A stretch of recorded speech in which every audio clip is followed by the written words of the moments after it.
ఇప్పుడు కేవలం 7999K up to 10 kgs వరకు బరువు తగ్గి అధిక బరువు నుంచి వచ్చే ప్రధాన సమస్యలను దూరం చేసుకోండి. ప్రభాస్ స్పిరిట్ విషయంలో అసలేం జరుగుతోంది? మొన్న తరుణ్, నిన్న శ్రీకాంత్ డాన్లీని మీట్ కావడం వెనుక మీనింగ్ ఏంటి? ఈ ఇద్దరు ఏదైనా లీక్ చేస్తున్నారా? హైడ్ చేయడంలో రాజమౌళిని సందీప్ రెడ్డి వంగ మించిపోతున్నాడా? డార్లింగ్ సినిమాకు బడ్జెట్ ఊహించిన దానికన్నా ఎక్కువ అవుతుందా? రాజమౌళిని అనుకుంటే ఆయన తాతలా మారిపోయాడు సందీప్ రెడ్డి వంగ. ఏ విషయంలో అనుకుంటున్నారా? అప్కమింగ్ ప్రాజెక్ట్ స్పిరిట్ విషయంలో. SSMB 29 కోసం మహేష్ బాబు తప్ప మరొక కాస్ట్ డీటెయిల్స్ రివీల్ చేయలేదు జక్కన్న. ఇప్పుడు సేమ్ టు సేమ్ సందీప్ కూడా మెయింటైన్ చేస్తున్నాడు. ప్రభాస్ తో ప్రాజెక్ట్ అని ఆల్రెడీ తెలుసు కాబట్టి రీసెంట్లీ హీరోయిన్ పేరును బయటపెట్టాడు.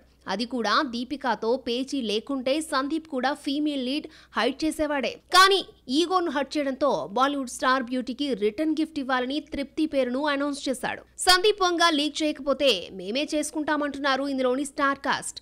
లాస్ట్ ఇయర్ సలార్ ఫోటోని ఇన్స్టా స్టోరీలో పెట్టి Korean star actor Don Lee darling తో నెక్స్ట్ సినిమాలో చేస్తున్నానని చెప్పకనే చెప్పేశాడు. ఇలా పోస్ట్ పెట్టాడో లేదో ఎవరా డాన్లీ అని వెతికే పనిలో పడితే దెబ్బకు అతని ఇన్స్టాగ్రామ్ అకౌంట్ క్రాష్ అయింది.